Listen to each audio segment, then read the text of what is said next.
আসসালামু আলাইকুম। আমার প্রাণপ্রিয় বন্ধুরা, আমার কাছে যে একটি ফোন আসছে, ফোনটি হচ্ছে স্যামসাং A55।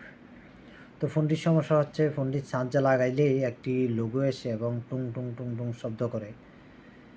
দেখাতে চেষ্টা করি, দেখেন, ওয়াইন্ডিং আপলোড চার্জিং ইনফোটলি এরকম একটা লিখে এসে মনে করেন কি ফোনটি টুং টুং শব্দ করে। এখন আমি ফোনটি খুললাম, খোলার পরে দেখেন, আমি এখন যে কাজটি করব, আমি চার্জিং ফুটটি চেঞ্জ করে দিব।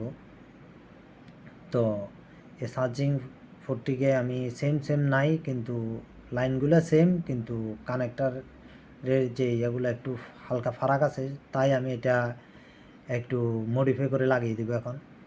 তো এখন অলরেডি আমি বসাচ্ছি, এটা মডিফাই করে লাগাচ্ছি, কারণ ওইটা একটু লং, ওইটার মতো সেম নাই। তো সেজন্য আমি এটা মনে করেন মডিফাই করে লাগাই দিচ্ছি। ইনশাল্লাহ আমাদের সমস্যাটির সমাধান হয়ে যাবে। তো অলরেডি আমাদের লাগানো প্রায় শেষ, আর একটু করে হালকা হিট দিয়ে বসিয়ে দিব। তো দেখেন লাগানো শেষ। এখন আমি চেক করব চার্জে লাগিয়ে আসলে আমাদের সমস্যাটি সমাধান হয়েছে কিনা। তো দেখেন বন্ধুরা, চার্জ হচ্ছে, আমাদের সমস্যাটি সমাধান হয়ে গেছে। তো আশা করি সবাই ভালো থাকবেন, সুস্থ থাকবেন। আসসালামু আলাইকুম।